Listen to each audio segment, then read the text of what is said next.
you can tell by the headline, I have some really, really exciting things to talk about.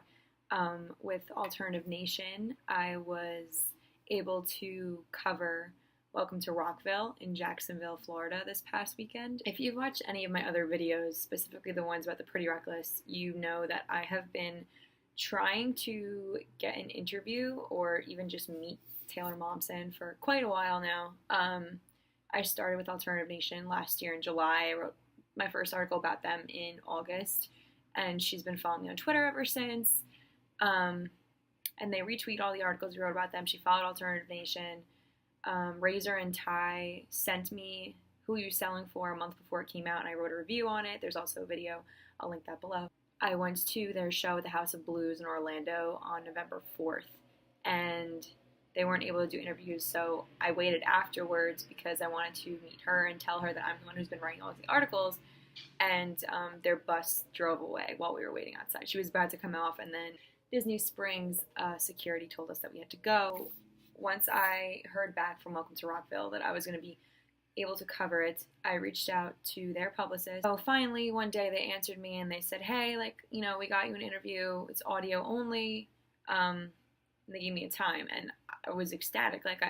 Obviously, a video interview would be more ideal just because then, fans and you guys, everybody would be able to see the whole thing and see her reactions to what I was saying and read our body language and everything.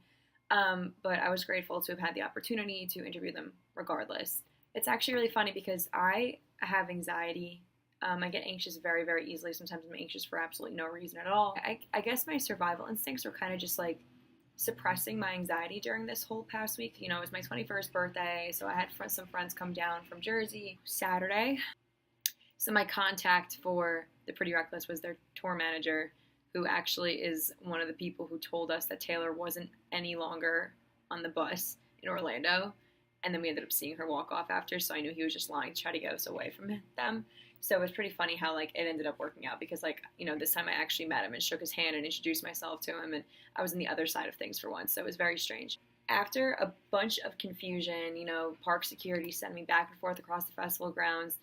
We weren't going to do the interview in the media pavilion. We were going to do it somewhere else. So I was trying to find that somewhere else, but I didn't have access to it. So he was going to try to get me a pass to go to it. And it was just it was 90 degrees. I'm running all over Welcome to Rockville, sweating, about to do this interview. So I went over to the media pavilion and, we just walk in and I look up and I just see Taylor chilling there. And I just I walk up the stairs and I'm like, okay, this is literally it. So as soon as I walked up, Ben Phillips, the guitar player, turned around and he pointed at my shirt and complimented it.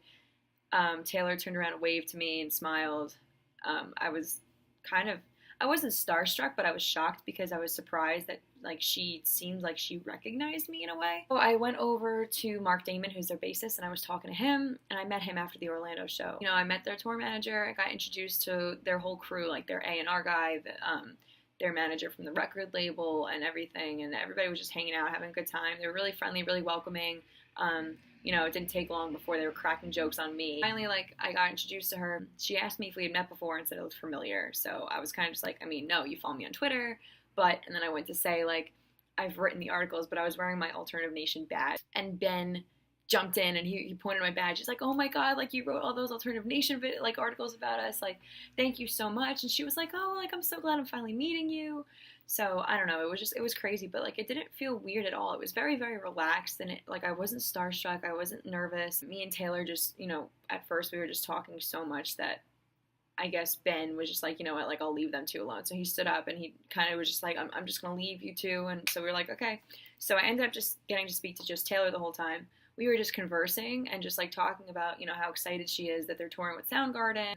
So it was just very, very natural conversation. I felt like I was being introduced to a friend of a friend, not a rock star who I've been idolizing for 2 years now. So then, she started to tell me a story about the inspiration for the song Hangman, because I told her that I was really glad to have finally been able to hear Hangman live. Usually they say that they don't like to give away what inspired the songs because they want people to be able to get their own interpretation of it. But she did tell me that I could write it. So it's not she was telling me a secret and I decided to write it. I started recording as soon as she said, no, you can write this. And then I got to ask her 3 questions because My time got cut a little. I'm not going to tell you what the questions were because I'm going to provide the link below to the interview so you can go and read it. It was a very, very relaxed conversation. It didn't really feel like an interview, which was cool. Like I said, it just felt like we were just hanging out and talking, and then afterwards, like, we stood up and we were talking a little bit more and took some pictures, and we were just literally just still conversing about, like, the entertainment business and what I was going to school for. She complimented me on my writing skills. The band literally had to be like, okay, Taylor, come on, like, we have to go. So that was awesome because she seemed like she really liked speaking to me. I've seen other interviews that they've done, and they're kind of just more structured and formal, and they don't seem as entertained, but she was, be really comfortable and really, like, letting a lot of information out and shedding a lot of light. So I am going to play, like, a split second. Well, thank you very much. This was Lauren Schaffner from Alternative Nation and Taylor Momsen. Thank you so much. I've seen a bunch of times people's Instagram posts and everything that she's a really friendly girl and, whatever, but, like, she really, really was. She treated me like she's known me, and she didn't treat me like I was any, press at all. If you haven't checked out my articles about them, go to alternativenation.net and go to the staff part of the page, and if you scroll down and you see my name and my picture, you click on it, and then all my articles pop up. So I've done a bunch of stuff about the Pretty Reckless, I've done stuff about the Doors, Chris Cornell, obviously, like, a million things about Guns N' Roses. I wrote a review from Voodoo festivals. I ended up missing pretty much every other set because after that I was just, like, very, like, relaxed and was just really relieved to get it out of the way, that I just wanted to chill. So we went to the VIP section for a while and missed The Offspring, missed Perfect Circle. I'm going to be at Rock on the Range, so I'm going to see a lot of these bands again. So Soundgarden's set that night was awesome. Like, I've seen Soundgarden twice, and then I saw Chris Cornell do an acoustic set once. I was around a bunch of people who either hadn't seen Soundgarden before or just, like, didn't expect him to sound as good as he did because of his age, and he sounded incredible. But he seemed very, very pissed off. I don't know. Obviously, at Soundgarden shows, like, he talks between songs every now and then, but this time he was saying things like, here's for the real Soundgarden fans. Music is free nowadays, so your homework is to go and listen to this album. There's no more excuses not to know it. And I was just a little bit confused because I was like, you know what, like, to say that at a Soundgarden concert makes sense because you're there for them. But when you're at a festival and there's, like, tons of artists you could be there for, I'm all for, like, the mainstream thing and, like, not, just, like, knowing what the hits are and everything like that. But I will say that at a festival, you may not necessarily be there for one band, so it is a little bit insulting to say to these people who did stay for your set because it was the last one that, you're not a real Soundgarden fan, because maybe they aren't yet and they want to get to know you. And all night I really wanted to hear them do Beyond the Wheel.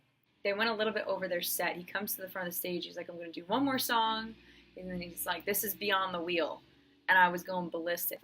In my opinion, I would say that Beyond the Wheel is the most outstanding song that they perform. The whole song is just eerie, but, like, builds in such, like, a drastic way, and his voice is just, like, it's like, so that was awesome.